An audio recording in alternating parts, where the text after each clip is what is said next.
Yes, thank you all for attending, and thanks Amir for his introduction, and all the friends and comrades who organized this meeting and have given me this opportunity to talk. Well, the topic I chose, as you may know, is about the political subject. And first of all, I should say I know this, the idea of, or the notion of a political subject has not much bearing on reality, on factual reality. And I think the last time Greece taught us that factually politics is dead, radical politics. But then again, with Hegel, I say so much the worse for the facts. And there is no other way for us but to keep on thinking and resisting the way of the world. So, this idea of political subject,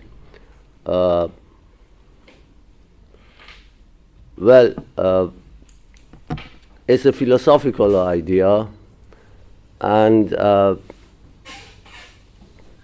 is no doubt that there is a lot of metaphysical nonsense sedimented in the concept of subject. Yet, I believe that even now, subject, the notion of the subject, is the best way for us to conceptually articulate some of the main problems of our age, and even perhaps part of the solution to those problems.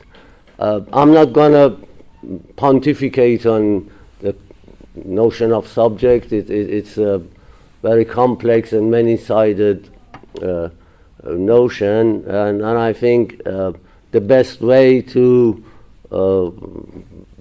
analyze it or deconstruct it is through questions and answers, through concrete ways of relating it to a concrete situation like the Iranian situation. So I'll try to shorten my speech and have more time for dialogue. But above that, I think, although there have been many discussions and critiques, mostly philosophical, about the death of subject and why this notion is no good, still I believe the philosophical tensions, even the contradictions inside the notion of the subject or between the subject and politics actually help us to get a more clear idea of the problems. And I go through some of these so-called contradictions that are there in the concept of subject since Descartes and then Kant and then Adorno and to our own time.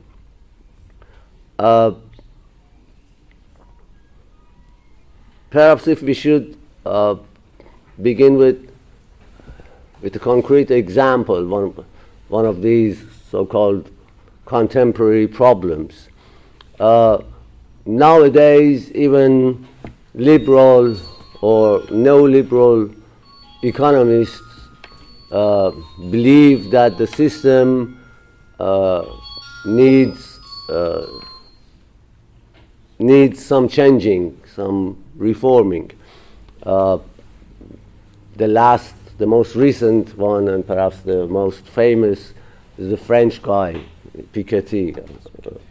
And here he has said that the problem of inequality is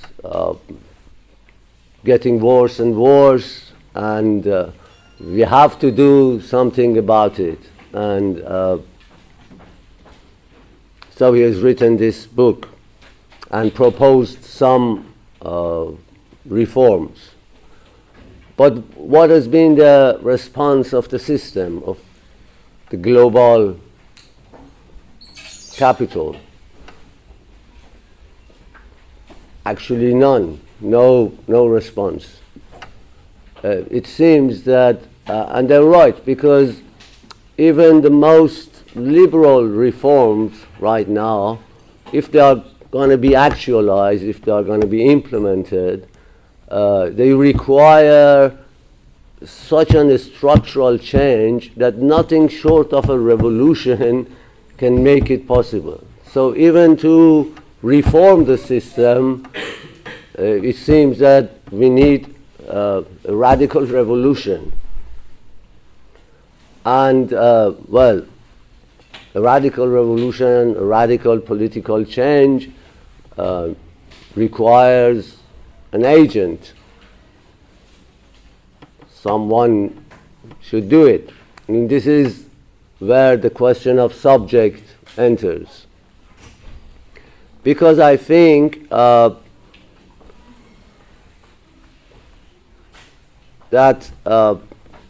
the tensions or contradictions I talked about that are parts of this very notion of the subject help us to overcome the many useless debates about the nature of this agency, whether it's individual or collective, humanistic or structural, active or passive, particular or universal. These are the things that I want to go through for the rest of my talk and see that as opposed to the old formulas, one of them being the Leninist party or I don't know, working class as the agent or social movements and many other alternatives. I think still the concept of subject has the richness in it to not just cover all of them, but to as I said, to help us to conceptually articulate the situation in the most clear way possible for us. Although the world is actually getting so complex and so dark and so, crazy that I myself doubt that any kind of analysis, Marxist or otherwise, is gonna really give us a real picture of what's going on. Things one hear about monetarization, about financial capital, about the amount of private capital that's just circulating in this world. It's about $1,000 trillion, and if you just think that this amount of capital needs at least 1% of profit, that 1% would be as much as the GDP of the whole world economy. So that's why someone like David Harvey says that things cannot go on like this. And 2008 crisis is still with us, and it's going to be repeated. And it is a fact that the system is bankrupt. They have created so much empty money and postponed everything. They have used credit, got credit from future, that somehow, perhaps not in the near future, but in middle terms, there is going to be a catastrophe, I think, which doesn't mean that would be the end of capitalism or the beginning of the world revolution. No, that, but there is no doubt that it will lead to more violence, more wars, and more economic crisis, unemployment, and things that you all know better than me. So the notion of the subject, I think, is the through its philosophical poles, is still the one that somehow helps us to see what kind of an agent we need, what kind of a change is possible, and ultimately what is to be done. The first tension is between the active and passive sides of the subject. Particularly in the French tradition, you have this notion of subjection, that in order to be a subject, you have to be subjected to a power, a theory of interpolation. And this shows that the subject is still a notion that relates power to people,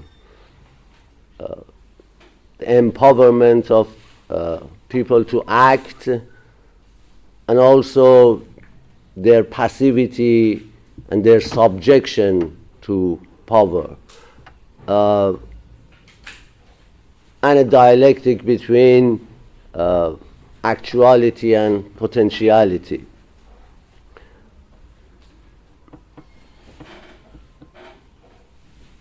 Besides this, another tension, which to me I think is even more important, the notion of the subject can be read in both in terms of individuals and collectives.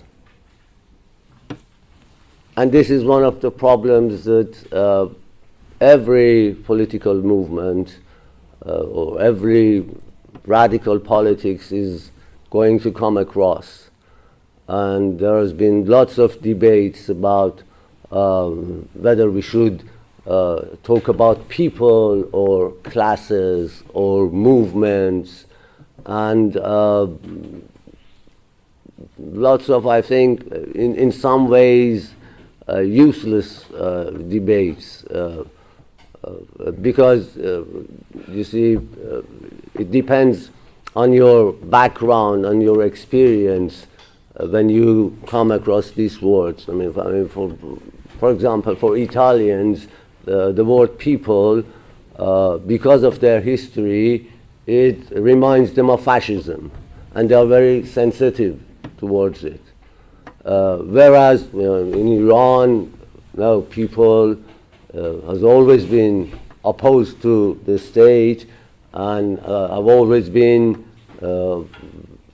an emancipatory notion. And so with the concept of subject, we can go over this opposition or this choice between people or classes, individuals or institutions, and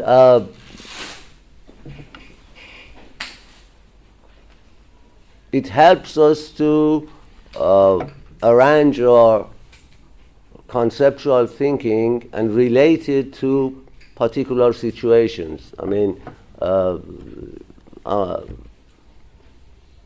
the strength of the notion of the subject is not that it's so vague and so general that it includes everything, no. But it has, through its dialectical mediations and dialectical tensions inside it, that comes from its philosophical background, as I said, from Descartes to Kant, it gives a richness to this concept and makes this concept useful for any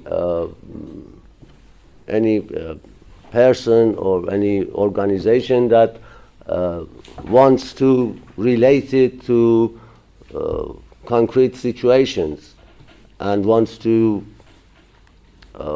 somehow theorize its own political activity in terms of agency and all that.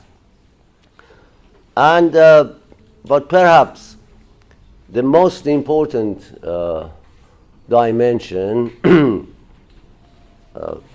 or dialectic is the one between the particular and the universal.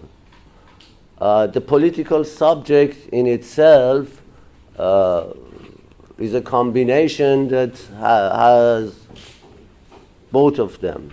Politics, as I have experienced it through one very, very big revolution and one city resurrection that lasted for months, I mean, the Green Movement, politics happens just like that. It is really an event, not a miracle, but it's impossible to predict it. And it has a lot to do with the particularity of the situation. It's, when you think of it, it's just people telling themselves that we can do it. People empowering themselves, people not obeying orders anymore. But how this happens, when, at what conjunction people actually make this choice, this is so particular that none can predict it or make general claims about it.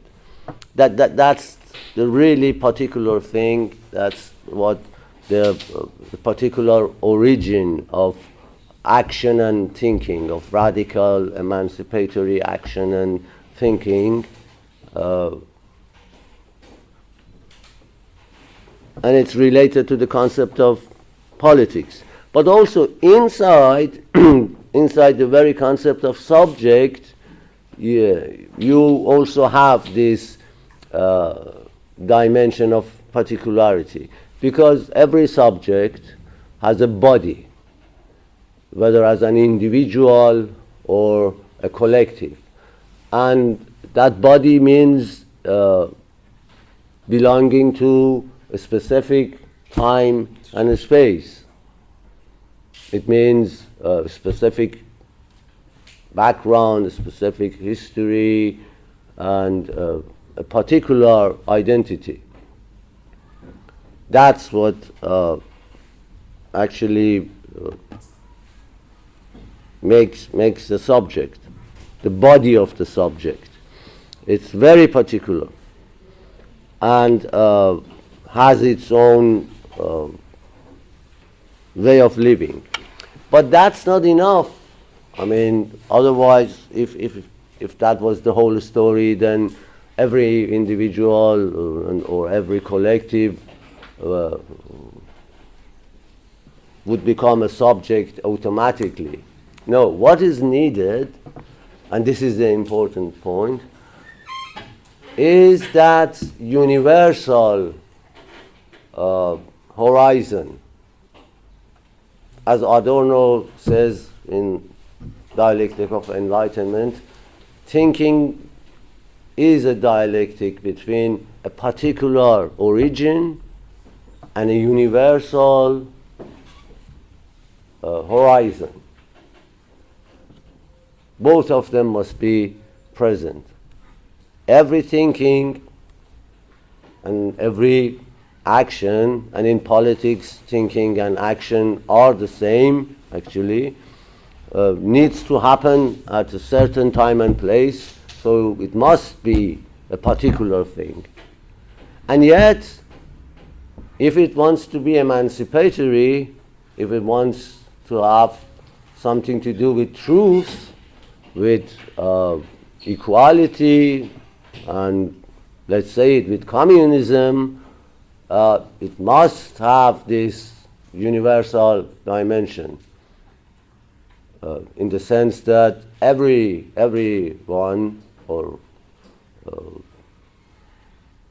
every potential individual or group, no matter what religion, what language, what color, what gender, what way of life, anyone can participate in it.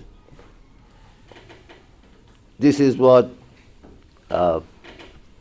constitutes the universal moment. But this universal moment, if we don't want to hypostatize it, if we don't want to turn it into a myth, something that has happened in many political events or revolutions, usually when this universal dimension is presented as a state or as a nation state, like in French Revolution, you lose the truth and the universal becomes something positive, as if it has its own place of being, as if it has its it's part of the world but somewhere else. That's actually the way you theologize it. That's the relation between the universal and the concept of God. That the universal is up there in the sky, which is the same color for all of us. This is to hypostatize, to give a positive being and a positive identity with positive borders to the universal, as if the universal is something out there. But no, this is not the case. The universal is nothing but a gap or a break that is introduced into the very particular subject, individual or collective, doesn't matter. That gap, and this is the origin of this idea, is in Lacan. That gap creates subjects. The difference between a modern subject and a traditional human being, between someone who has a particular identity, a particular religion, way of life, usually traditional way of life, and what we call modern world with freedom, democracy, equality, and the possibility of communism. The difference between the two, it's not that you suddenly have another way of life. This is the traditional life and this is the modern life. This is a life without subjectivity, politics, and freedom. This is the life with subjectivity and all that. No, it's the same life, it's the same world. The only difference is that now a gap is introduced.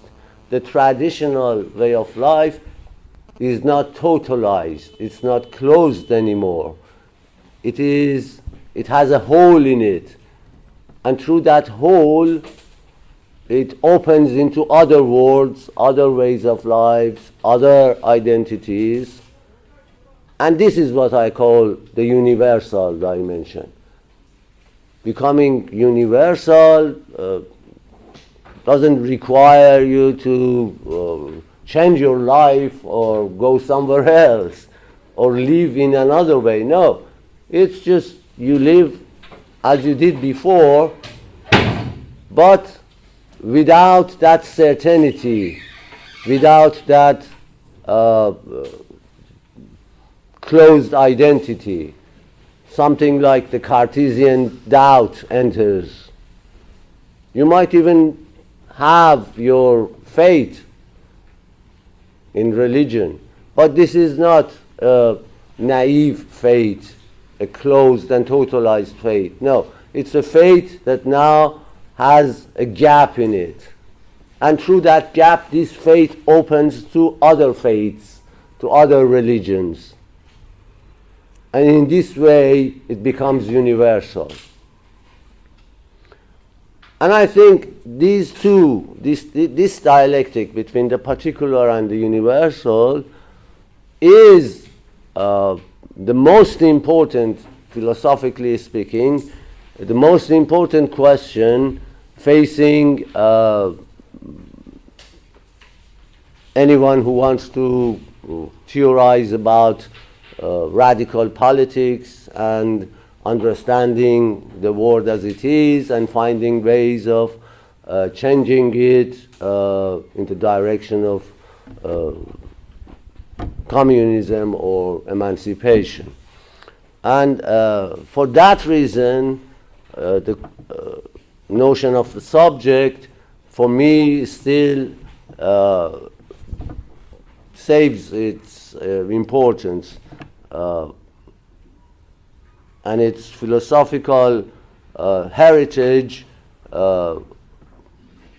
although it can be criticized, as I said, through metaphysical sedimentations, has this capacity in it to help us actually understand the questions, our contemporary questions, and perhaps even their solutions.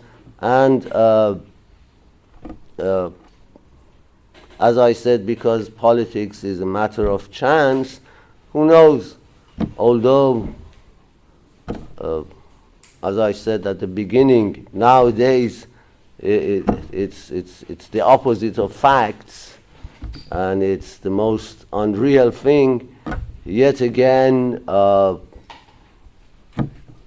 in future, perhaps even tomorrow, something may happen, something that has to happen or to begin happening in some particular place, and yet has the potentiality of universal emancipation in it, of bringing all other struggles and creating a force capable of transforming the bureaucratic capitalist system that is dominating us all. And that's all. Thank you.